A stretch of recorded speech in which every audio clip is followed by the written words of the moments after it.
अब यहाँ पे देखिए, आगे हम बात करने वाले हैं किसके बारे में, आगे हम बात करने वाले हैं मार्टिन सेलिगमैन के बारे में। ठीक है, इनका नाम कहाँ सुना था आपने, इनका नाम सुना था आपने लर्निंग सीरीज में, और उसके बाद आपने एक दो बार और लेक्चर में बीच में इनका नाम सुना था। ठीक है, तो ये क्या कहते हैं, इनकी क्या क्या कहानी है, उसको भी हम थोड़ा सा डिटेल में एक्सप्लेन करते हैं आपके लिए। याद करिए, जब हम पढ़ रहे थे किसके बारे में, स्ट्रेस के बारे में, यानी कि हम पढ़ रहे थे दबाव के बारे में। देखिए सारी चीजें लिंक है एक दूसरे से। ठीक है, स्ट्रेस दबाव के बारे में पढ़ रहे थे तो आपको बताया था पर्सनैलिटी टाइप्स के बारे में, टाइप ए टाइप बी, है ना, किसको खतरा रहता है स्ट्रेस से, किसको नहीं रहता है, वो सब बातें आपको वहां पे बताई गई। आपकी यहाँ पर एक्सप्लेनेटरी स्टाइल्स के बारे में, यानी कि व्याख्यात्मक शैली। ठीक है, आपने कई बार, ये तो मतलब रोजमर्रा आम जीवन की बात है, दो प्रकार के लोग होते हैं आपको मालूम है, एक होते हैं आशावादी और एक होते हैं निराशावादी। निराशावादी लोग जो हर चीज में देखते हैं अरे टफ है, डिफिकल्ट है, हमसे नहीं बनेगा, हमसे नहीं होगा, हम कभी नहीं कर पाएंगे, जीवन व्यर्थ है। आशावादी वो लोग, अरे ये तो मेरे लिए मौका है, मैं, मेरा चांस है, मैं परीक्षा दूंगा, मेरा होगा ही होगा, 100% होगा, है ना। इस प्रकार से जो विचार करते हैं वो आशावादी कहलाते हैं, और जो नहीं करते हैं उन्हें कहते हैं हम निराशावादी। ठीक है, तो किस प्रकार से आप अपनी क्या करेंगे, स्वयं की आप व्याख्या करेंगे, वही चीज आपको जीवन में बढ़ाएगी, और वही चीज आपको जीवन में मतलब ठीक है नॉर्मल रखेगी, नीचे नहीं ले जाएगी, फिर भी है ना, नॉर्मल रहेंगे आप, जन सामान्य रहेंगे। तो ऑब्वियसली हर कोई क्या चाहता है, हर कोई आशावादी होना चाहता है, और हर किसी को इस प्रकार से अपने विचार रखने चाहिए। उसी के अंदर आपके एक्सप्लेनेटरी स्टाइल में, यानी व्याख्यात्मक शैली में, इसको क्या कहते हैं, इनको हम कहते हैं ऑप्टिमिस्ट एंड पेसिमिस्ट। ठीक है, पी वाले जो है ये कौन से हैं, ये निराशावादी हैं, ऑप्टिमिस्ट जो है ये कौन से हैं, ये आपके आशावादी लोग हैं। ठीक है, तो आप किस प्रकार से किसी स्ट्रेस को, किस प्रकार से किसी दबाव को झेलेंगे, वो भी डिपेंड करता है आप उसको किस प्रकार से एक्सप्लेन करते हैं। ठीक है, तो आपके जीवन में जो भी चीज हो रही है, स्ट्रेस है, दुख है, कुछ भी चीज आपके जीवन में है, तो आपका उसके प्रति क्या एटीट्यूड रहेगा, है ना, ये डिसाइड करता है कि आप कितना उसको स्ट्रेस लेंगे, क्या आप उसको समझ पाएंगे या नहीं समझ पाएंगे। ठीक है, तो मान लीजिए यहाँ पे ये है एक ग्लास, कई बार सुना होगा आपने ये वाला एग्जाम्पल। ठीक है, और ग्लास में ये रखा हुआ है पानी।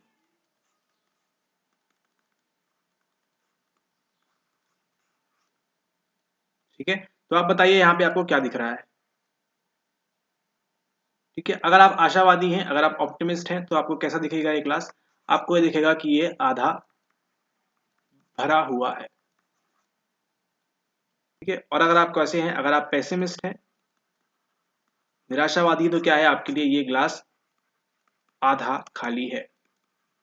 ठीक है, ग्लास आधा खाली आधा पूरा ये बताता है पेसिमिस्ट। जैसे एग्जांपल देते हैं आपको ना, तो अगर ये आप बोलेंगे कि आधा ग्लास भरा हुआ है पानी, तो आप ऑप्टिमिस्ट कहलाएंगे, और अगर आप बोलेंगे आधा ये खाली है, तो आप क्या कहलाएंगे, आप पेसिमिस्ट कहलाएंगे। ऐसा कोई फिक्स लाइन नहीं है, बट ऐसा जनरली एग्जांपल दिया जाता है, क्योंकि जो ऑप्टिमिस्ट हैं वो क्या करते हैं, वो हर जगह अवसर ढूंढते हैं। ठीक है, हर जगह क्या चाहते हैं वो ढूंढते हैं पॉजिटिव आउटकम्स। ठीक है, और जो पेसिमिस्ट हैं, निराशावादी हैं, वो कैसे होते हैं, वो हर चीज में क्या ढूंढते हैं, नेगेटिव आउटकम्स। ठीक है, और वो क्या उम्मीद करते हैं कि सबसे गंदा क्या होगा, है ना, वर्स्ट केस सिनेरियो वो हमेशा उम्मीद रखते हैं। ठीक है, तो जो रिसर्चर हैं उन्होंने क्या पाया कि जो ऑप्टिमिस्ट लोग हैं क्या करते हैं, ये ज्यादा जीवन जीते हैं। ठीक है, और इनका जो इम्यून सिस्टम है, प्रतिरक्षा तंत्र है, वो भी कैसा होता है, वो भी स्ट्रांग होता है ना। कुछ चोट लगी तो उन्होंने लगभग दवाई खाना स्टार्ट नहीं करते थे, ठीक हो जाते। पेसिमिस्ट लोग, अरे मुझे तो अब चोट लग गई है, फिर ये कैंसर हो जाएगा, फिर ऐसा हो जाएगा, सर फट जाएगा, दिमाग खुल जाएगा, तो ये सब बातें करते हैं पेसिमिस्ट। ठीक है, तो ध्यान रखिएगा, ऑप्टिमिस्ट रहेंगे तो ज्यादा जीवन जिएंगे, सारी चीजें आपके साथ कैसी होंगी, पॉजिटिव पॉजिटिव होंगी। और पेसिमिस्ट रहेंगे तो क्या होगा, सारी चीजें आपके साथ नेगेटिव होंगी, और आप कभी भी उस चक्र से बाहर नहीं आ सकते। ठीक है, और जो स्टडीज है उन्होंने क्या बताया कि जो ऑप्टिमिस्टिक है ना, उनके पास क्या होते हैं, टी सेल, आपको मालूम है ना क्या करते हैं, तो टी सेल की भी उनके पास हाइयर परसेंटेज देखने को मिला, टी सेल्स का। और उसी के साथ साथ जो आपके एन के सेल्स होते हैं, जो आपके नेचुरल किलर सेल्स होते हैं, ये सवाल भी आप लोग गलत करते हैं क्योंकि रिवाइज नहीं करते हैं।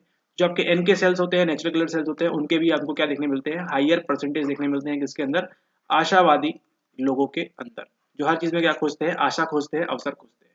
ठीक है, उसी के साथ आपको बताया यहाँ पे किसने, मिस्टर मार्टिन सेलिगमैन। ये कौन है, मार्टिन सेलिगमैन ने ही कौन सा कॉन्सेप्ट दिया था, इन्होंने कॉन्सेप्ट दिया था आपके लर्नड हेल्पलेसनेस का, ठीक है, यानी कि अधिगत असहायपन। आपने लर्निंग किस चीज की कर ली है, आपने लर्निंग कर ली है यहाँ पे कि आप हेल्पलेस हो गए हैं, अब आपका कुछ नहीं हो सकता, ये आपने क्या कर लिया है, सीख लिया है। इसलिए जो देखा था आपने डॉग वाला एक्सपेरिमेंट बताएंगे अभी आपको, उसमें क्या होता है, डॉग्स जंप करके दूसरे लेवल के ऊपर जाते ही नहीं है। तो मार्टिन सेलिगमैन कौन है, ये ही है आपके फाउंडर ऑफ पॉजिटिव साइकोलॉजी। तो जब भी पॉजिटिव साइकोलॉजी की बात आएगी कौन दिमाग में आना चाहिए आपके, मिस्टर मार्टिन सेलिगमैन। और यही सेलिगमैन ने क्या दिया है आपको, याद करिए वहां पे वो गाना, मेरा कर्मा तू मेरा धर्मा तू, वहीं से आपको निकल के आता है क्या, वहीं से आपका निकलता है PERMA model of well being, है ना। तो कल्याण का आपके आपके जन कल्याण का जो नहीं, आपके कल्याण का मॉडल, परमा मॉडल कौन देता है, मिस्टर सेलिगमैन। और यही सेलिगमैन 2002 में बताते हैं क्या, 4 तरीके बताते हैं, यह बताया है उन्होंने कि ऑप्टिमिज्म जो है आप, जो आपका आशावाद है वो किस प्रकार से प्रभावित करता है कि आप कितना लंबा जिएंगे। ठीक है, हमेशा ध्यान रखिएगा कि जो ऑप्टिमिस्ट है ये पेसिमिस्ट से हमेशा हर चीज में क्या होंगे, आगे होंगे, पेसिमिस्ट के कंपैरिजन में हमेशा आगे होंगे। तो वो 4 चीजें देख लेते हैं क्या क्या बताया उन्होंने। उन्होंने कहा है सबसे पहले कि जो ये लर्नड हेल्पलेसनेस है, ठीक है, लर्नड हेल्पलेसनेस है, अधिगत असहायपन है, ये ऑप्टिमिस्ट लोग, जो आशावादी लोग हैं, कभी भी इसको डेवलप नहीं करेंगे। पेसिमिस्ट लोग कर सकते हैं, ठीक है। तो ये क्या करेंगे, हमेशा प्रयास करते रहेंगे नवीन नवीन गोल की तरफ जाने का, है ना, आगे बढ़ने का प्रयास करते रहेंगे। दूसरा बात ये करते हैं कि अपनी वो हेल्थ का ख्याल रखते हैं, डाइट का ख्याल रखते हैं, ठीक है, अपनी फिजिक का ख्याल रखते हैं, ठीक है। तो उनका ऐसा मानना होता है कि वो उनके जो कार्य है, उनके जो एक्शन है, क्या करेंगे, वो डिफरेंस पैदा करेंगे स्वयं के अंदर, ठीक है। फिर तीसरी क्या बात होती है, इन लोग डिप्रेशन का वगैरह भी शिकार नहीं होंगे कभी भी। ऑप्टिमिस्ट लोग जो होते हैं हर चीज में आशा खोजते हैं, ठीक है, इनकी इम्यूनिटी वगैरह भी स्ट्रांग होती है। और चौथी बात ये करते हैं यहाँ पे आपके मिस्टर सेलिगमैन कि इनका जो इम्यून सिस्टम है वो भी कैसा होता है, स्ट्रांग होता है। इनको कुछ भी मतलब बीमारी वगैरह जल्दी होती नहीं है, क्योंकि क्या होता है, इनको मनोवैज्ञानिक दबाव जो स्ट्रेस होता है ये कम फील करते हैं। कम फील क्यों करते हैं, क्योंकि वो ऑप्टिमिस्ट हैं, आशावादी हैं, इसी वजह से, ठीक है। ऐसा मत पूछिएगा कि क्यों फील करते हैं, बताइए हमको, ठीक है। तो इसका ध्यान रखें। तो ये था आपके लिए एक्सप्लेनेटरी स्टाइल, व्याख्यात्मक शैली के अंदर आपका ऑप्टिमिस्ट एंड पेसिमिस्ट। अब बात करते हैं थोड़ी सी मार्टिन सेलिगमैन के बारे में। मार्टिन सेलिगमैन, ये देखिए, यही है आपका कौन सा, यही है आपका परमा मॉडल। देखिए, पॉजिटिव इमोशन, हमेशा कैसे इमोशन रखना है, सकारात्मक संवेग रखना है, कभी भी नेगेटिव चीजों के बारे में नहीं सोचना है। ऐसा नहीं हो सकता कि आप नेगेटिव नहीं सोचे, सोचना जरूरी है ना। दुनिया तभी चलेगी जब नॉर्थ पोल और साउथ पोल होंगे, अदरवाइज अगर नॉर्थ नॉर्थ होगा या साउथ साउथ होगा तो फिर दिक्कत है। लेकिन ये कहा जाता है कि आप एक सज्जन व्यक्ति हैं, तो आपको क्या करना चाहिए, पॉजिटिव इमोशन को हमेशा हावी रहने देना चाहिए, ठीक है। ऐसा ना हो कि नकारात्मक संवेग हावी हो जाए। एंगेजमेंट बढ़ाना चाहिए, लोगों से बातचीत वगैरह करिए, रिलेशनशिप वगैरह बनाइए, मीनिंग रखिए जीवन में और अचीवमेंट वगैरह करिए। ये बात करते हैं, थोड़ा सा इसको एक्सप्लोर करते हैं। परमा मॉडल देख लीजिए, यही है 1 2 3 4 5, इसको नोट कर लेंगे। Positive emotion, engagement, relationship, meaning and achievement, ठीक है। किसका किसके लिए होता है, आप थोड़ा सा इसको खोल के देखते हैं थोड़ा सा। और यहाँ पे ये इमेज भी देख लीजिए, पॉजिटिव साइकोलॉजी के अंदर, सकारात्मक मनोविज्ञान के अंदर 2 प्रकार के लोग होते हैं, ऑप्टिमिज्म आशावाद, निराशावाद, यहाँ पे पेसिमिज्म, ठीक है। यहाँ पे देखिए, अगर कोई ऑप्टिमिस्ट व्यक्ति है ए और पेसिमिस्ट व्यक्ति है बी, ठीक है, तो अगर इसके जीवन में क्या होगा, ए के जीवन में मान लीजिए कुछ अच्छा हो रहा है ना, गुड इवेंट, उसके जीवन में नौकरी वगैरह उसको अच्छी मिल रही है, सब होगा, तो क्या करेगा वो, किसको जो दोष देगा, वो इंटरनल कारकों को, परमानेंट ग्लोबल। और कुछ खराब हो रहा है तो क्या बोलेगा, ये बाहरी कार्य है, टेम्पररी है, थोड़े समय में अच्छा समय फिर से आने वाला है, और स्पेसिफिक। लेकिन वही मान लीजिए बी है, क्या करेगा वो, बैड इवेंट को कैसे बताएगा, बैड इवेंट को बोलेगा कि ये तो मेरी वजह से ही हो रहा है, सबके साथ यही होता है ना, परमानेंट यही रहेगा, जीवन में दुखी दुखी रहेगा, सुख कभी नहीं आएगा। और अगर इसके साथ अच्छा होता है बी वाले के साथ, तो क्या बोलेगा, ये तो केवल बाहरी कारक है, टेम्पररी है, दुख सुख, अभी तो फिर से मेरे पास कार है, फिर मेरे पास, मैं जेल में जाऊंगा, इस प्रकार की बातें, ठीक है। तो इसको आप ध्यान रखेंगे। तो यहाँ पे देखिए, सबसे पहले क्या है हमारे पास, PERMA model of wellbeing. Wellbeing क्या है हमारा, परमा मॉडल जो है, वेलबींग क्या है, केवल हमारे कल्याण की बात हो रही है, किस प्रकार से हम आनंदमय सुखमय जीवन जी सकते हैं। वेलबींग क्या है, हमको हैप्पी रहना है, खुश रहना है, ठीक है। परमा में सबसे पहले क्या है, पी से है आपका पॉजिटिव इमोशन, यानी कि सकारात्मक संवेग, सकारात्मक संवेग। तो खुश रहने के लिए सबसे जरूरी यही है ना कि आप क्या करें, पॉजिटिव इमोशन को फील करें। कुछ दुख वगैरह भी हो गया तो हावी ना होने दे स्वयं के ऊपर, है ना। तो वेल बीइंग, आपका कल्याण किस प्रकार से होगा, इसी प्रकार से होगा। ठीक है, पॉजिटिव इमोशन रखिए अपने जीवन में, सकारात्मक संवेग रखिए, कुछ भी चीज़ों को नकारात्मक मत सोचिए। अब इसमें बताना क्या है, बताना कुछ नहीं है, बट ये है आपका ई से क्या है, ई से आपका एंगेजमेंट से है ना। आप क्या रहिए एंगेजमेंट से, अर्थात यहाँ पे किसका मतलब है, यहाँ पे बिजी से है। एंगेजमेंट में सगाई वाली रस्म नहीं है, यहाँ पे बिजी से मतलब है यहाँ पे। ठीक है, स्वयं को क्या रखें आप, किसी कार्य में आप लुप्त रखें। ठीक है, कुछ टास्क वगैरह है, कुछ कार्य वगैरह करना है जीवन में अच्छी ऊंचाइयों को छोड़ने के लिए, है ना। यहाँ वहाँ फालतू बैठ के चाय की टपरी के ऊपर सिगरेट धूम्रपान वो सब ना करें। ठीक है, और अच्छी चीजों में लुप्त रहें। फिर आता है आपके पास क्या, अगला है आपके पास PER, आर है आपके संबंध के लिए, है ना, रिलेशन के लिए। इसका मतलब क्या है, लोगों से बातचीत वगैरह करिए, है ना, संबंध बनाइए। इससे क्या होता है, आप एम्पैथी वगैरह शो कर सकते हैं, आप काइंड होंगे, है ना, आप में आदर सम्मान की भावना आएगी। अकेले अकेले रहेंगे तो किसका सम्मान करेंगे, किसका क्या करेंगे आप, है ना। लेकिन उससे भी जरूरी है आपके कल्याण के लिए। ठीक है, तो ये बात करते हैं रिलेशनशिप्स के बारे में, संबंध के बारे में बात करते हैं। ठीक है, और फिर आता है इसके बाद आपका एम। एम से होता है आपका मीनिंग, यानी कि अर्थ। ठीक है, इसके अंदर क्या करना है, आपको मीनिंग जगाना है, अर्थ जगाना है कि आप जीवन में आए हैं तो कुछ अर्थ करके जाइए।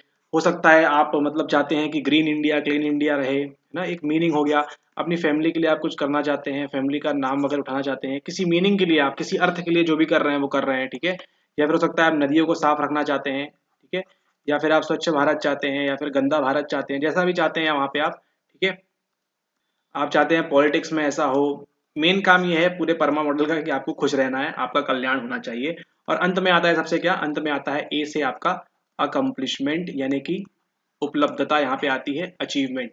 अकम्पलिशमेंट अचीवमेंट दिखे एक ही बात है। ठीक है, आपको कुछ उपलब्धि हासिल करनी है, आपको माउंट एवरेस्ट पे जाना है, आपको कहीं चांद पे जाना है, आपको कहीं पे जाना है, कुछ भी आप चाहते हैं, धन दौलत शोहरत जो भी है, आप उस चीज को अचीव करना चाहते हैं, देश दुनिया के लिए कुछ करना चाहते हैं, इस सब से क्या होगा, आपका कल्याण होगा। ऐसा कहते हैं कौन, आपके मिस्टर मार्टिन सेलिगमैन। इतना ध्यान रखिए परमा मॉडल के अंदर क्या क्या होता है, आप वहां प्रश्न पढ़ के भी स्वयं के आधार पर सॉल्व कर सकते हैं। अदरवाइज ज्यादा परेशान होने की जरूरत नहीं है। 10th यूनिट चल रही है आपकी, है ना। इमर्जिंग एरियाज है, इनका इमरजेंस होता रहेगा। ठीक है, तो जब आपके बच्चे लोग पढ़ेंगे ये चीज, तब तक ये अच्छे से स्टेब्लिश हो जाएगा कि हाँ इतनी डिफाइन लाइन है। लेकिन अभी आप लोग के लिए क्या चल रहा है, ये इमर्जिंग चल रहा है। ठीक है, यहाँ बात किसकी की, हमने हमने कल्याण की बात की। और आपने क्या देखा, अभी आपने देखा परमा मॉडल।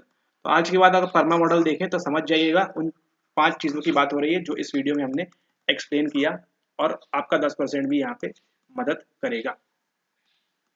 चलिए इसी के साथ एक और सेलिगमैन जी को अब बाय बाय बोलते हैं। फाइनली आखिर में उनका टॉपिक खत्म करते हैं, और हम पढ़ेंगे किसके बारे में, हम पढ़ेंगे अभी लर्नड हेल्पलेसनेस के बारे में, यानी कि अधिगत असहायपन के बारे में समझेंगे।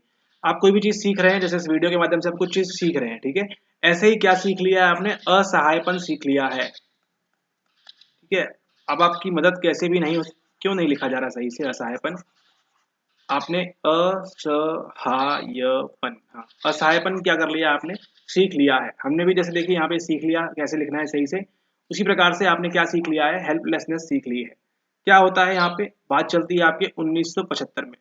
1975 में मिस्टर सेलिगमैन क्या कर रहे थे, ये कर रहे थे क्लासिकल कंडीशनिंग एक्सपेरिमेंट, क्लासिकी अनुबंधन एक्सपेरिमेंट कर रहे थे, किसके ऊपर, डॉग्स के ऊपर। अब आप देखिए 1975 में कोर साइकोलॉजी कर रहे थे वो, लेकिन अब 2002 में क्या बता रहे हैं वो, ऑप्टिमिस्ट और ये सब चीजें बता रहे हैं। ठीक है, तो बदलाव और प्रकृति में परिवर्तन ही संसार का नियम है। ठीक है, तो सेलिगमैन ने कॉन्सेप्ट दिया है किसके बारे में आपको, लर्नड हेल्पलेसनेस के बारे में, इसका आप ध्यान रखेंगे। यहाँ पे अधिगत असहायपन, लर्नड हेल्पलेसनेस का मतलब क्या है कि मान लीजिए आपने क्या किया, आपने कुछ चीज कर रहे हैं, उसमें आप बार बार क्या हो रहे हैं, फेल हो रहे हैं, बार बार आप फेल हो रहे हैं, बार बार मतलब 50 100 बार 200 बार आप फेल हो गए उस चीज के अंदर। तो अब क्या आपको लगता है कि नहीं अब हम ये नहीं कर पाएंगे, हमसे ये कार्य नहीं हो पाएगा। ठीक है, आप क्या शो करते हैं वहां पे, फेलियर एस्केप का। ठीक है, आप उस अवस्था से यहाँ से निकलने के लिए, बचने के लिए क्या करते हैं, आप एस्केप, आप नहीं हो सकता। ठीक है, तो क्या सीख जाएंगे आप, लर्न हेल्पलेसनेस। मान लीजिए यहाँ पे ये दीवार है, कितनी ये दीवार है, मान लीजिए ऊंची है, ये 50 फुट की दीवार है। ठीक है, और यहाँ पे आप नीचे खड़े हुए हैं। अब बताइए, इसको कुछ भी नहीं दिया है उस दीवार के अंदर, इस प्रकार से चारों तरफ से बंद है। ठीक है, अब क्या आ जाएगा आपके अंदर, आप एक बार ट्राई करेंगे, 1000 बार ट्राई करेंगे, 50,000 बार ट्राई कर लिया आपने, फिर एक स्टेज पे आने के बाद क्या आ जाएगा आपके अंदर, आपके अंदर आ जाएगा लर्नड हेल्पलेसनेस, है ना, जो कि बहुत खराब चीज है। खैर ये तो बहुत ही हाइपोथेटिकल सिचुएशन है, बट फिर भी क्या सीख जाएंगे आप, अब आपको लगेगा कि मैं यहाँ से निकल ही नहीं सकती हूँ, या मैं यहाँ से निकल ही नहीं सकता हूँ। ठीक है, तो क्या सीख जाएंगे आप? अधिगत असहायपन। अब आपने जान लिया है कि अब मेरा कुछ नहीं हो सकता, अब बस मृत्यु निकट है, डाबडा मॉडल निकट है। ठीक है, तो वास्तव में इन लोग क्या पढ़ रहे थे? इन लोग पढ़ रहे थे एस्केप एंड अवॉइडेंस लर्निंग के बारे में, किस प्रकार से बच के निकला जाए, किस प्रकार से अवॉइड किया जाए, वो वाले अधिगम के बारे में इन लोग स्टडी कर रहे थे। ठीक है, चलिए आपको लेके चलते हैं उस एक्सपेरिमेंट में, देखते हैं वहां पे उस एक्सपेरिमेंट में क्या हुआ था।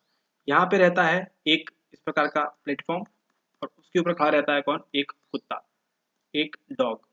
इंसान जैसा क्यों बन गया है? खैर, मैं यहाँ समझ लीजिए एक कुत्ता यहाँ पे बांधा हुआ है। ठीक है, ये है वो पोल जिसके ऊपर इस कुत्ते को, यहाँ पे डॉग को बांधा हुआ है। फिर क्या करते हैं इन लोग? इसको यहाँ बांध के रखा है और फिर क्या देते हैं उसको? इलेक्ट्रिक शॉक देते हैं। शॉक कैसा रहता है? उनको दर्द होता है, पेनफुल शॉक रहता है इस डॉग को।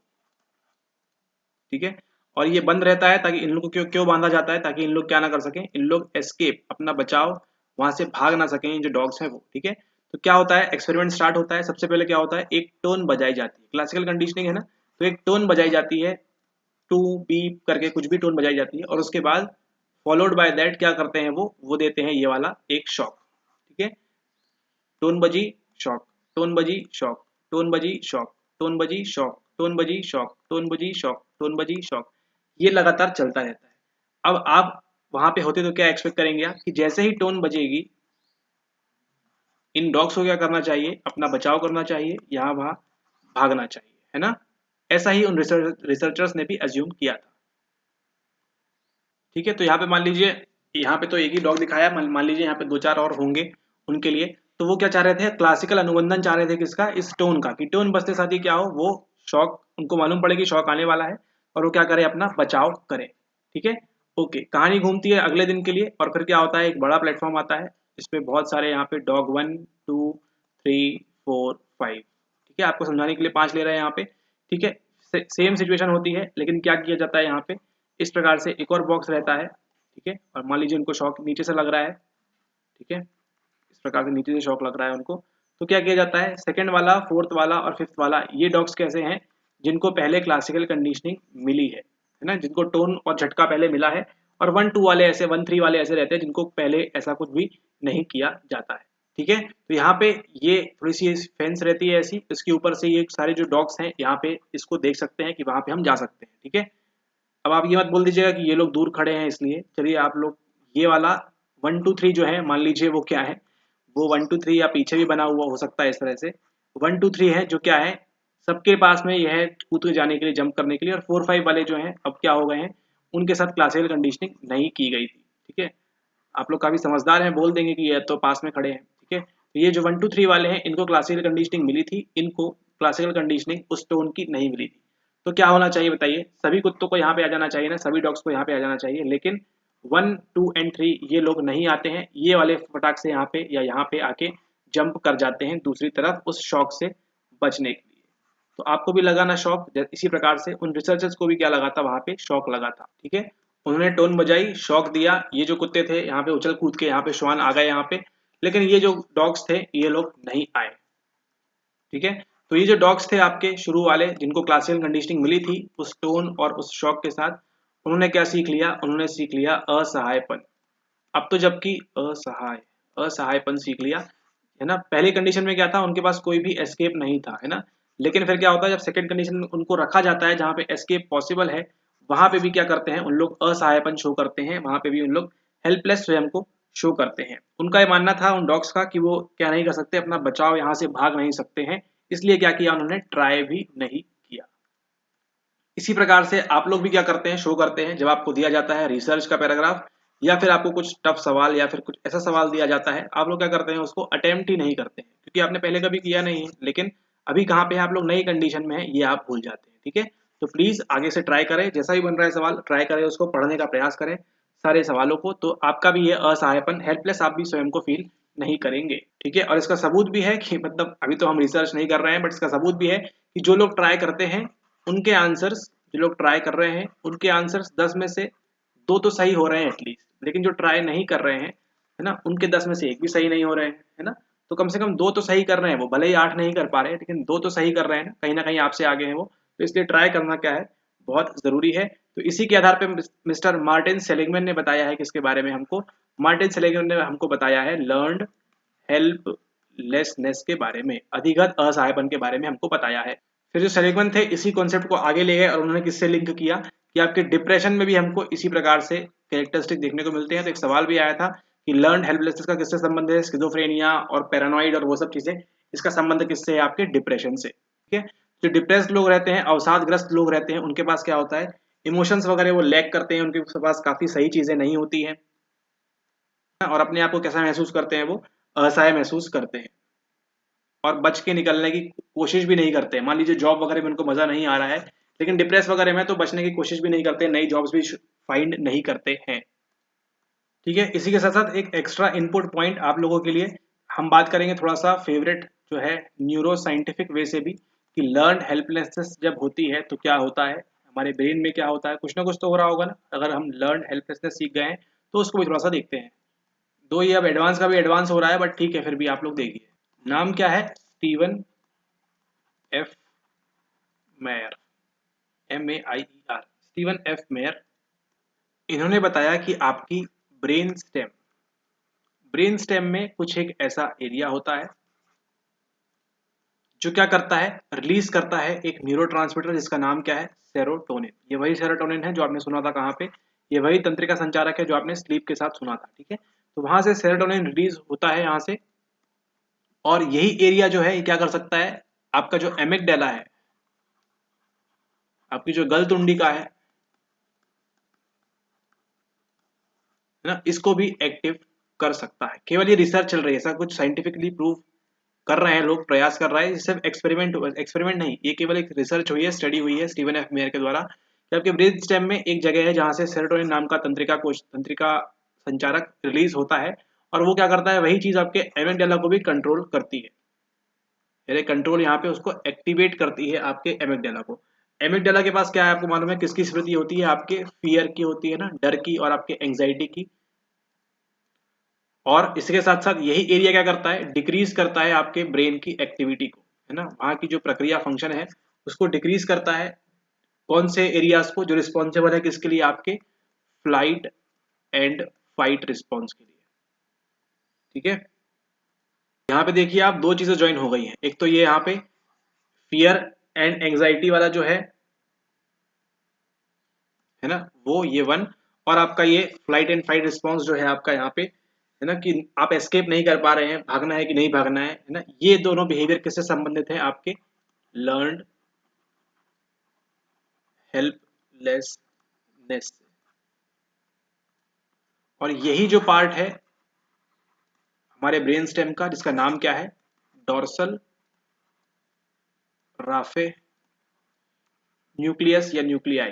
ठीक है, DRN, डोर्सल राफे न्यूक्लियाइस, ये बहुत पुराना आपको कह सकते हैं, बहुत पुराना एरिया है। ठीक है, जो क्या नहीं कर पाता, आपकी जो दबाव है, ठीक है, आपके जो स्ट्रेसर्स हैं ना, उनको कंट्रोल, यानी ये डोर्सल रेफे न्यूक्लियाई या न्यूक्लियस जो है, ये क्या नहीं कर कंट्रोल कर पाता कि कौन से दबाव को हम कंट्रोल कर सकते हैं और कौन से स्ट्रेसर को हम कंट्रोल नहीं कर सकते हैं। ठीक है, तो यही डोर्सल राफे न्यूक्लियाई की मदद से नहीं, खैर इसके इसके क्रियाक्रम से हम क्या नहीं कर सकते, जो सिचुएशन कंट्रोल हम कर सकते हैं नहीं कर सकते, ये हमको मालूम नहीं पड़ता है। ठीक है, और उसी के साथ साथ जब यहाँ पे कंट्रोल हमको मालूम नहीं पड़ रहा है, तो फिर और रिसर्च उन्होंने आगे कंटिन्यू की कि कैसे होगा, क्या होगा। ठीक है, तो उन्होंने क्या निकाला, आपके कहाँ निकलेगा एरिया, अभी आपके निकलेगा फ्रंटल लोब में, यानी कि आपकी ललाट पाली में एक एरिया निकलेगा जिसे हम क्या कहते हैं, जिसे हम कहते हैं VMFC, सॉरी VMPFC, यानी कि आपका वेंट्रो मीडियल, वेंट्रो है बीच में है, मीडियल प्रीफ्रंटल कॉर्टेक्स। ठीक है, VMPFC, वेंट्रोमीडियल प्रीफ्रंटल कॉर्टेक्स बताता है हमको कि क्या चीज कंट्रोलेबल है।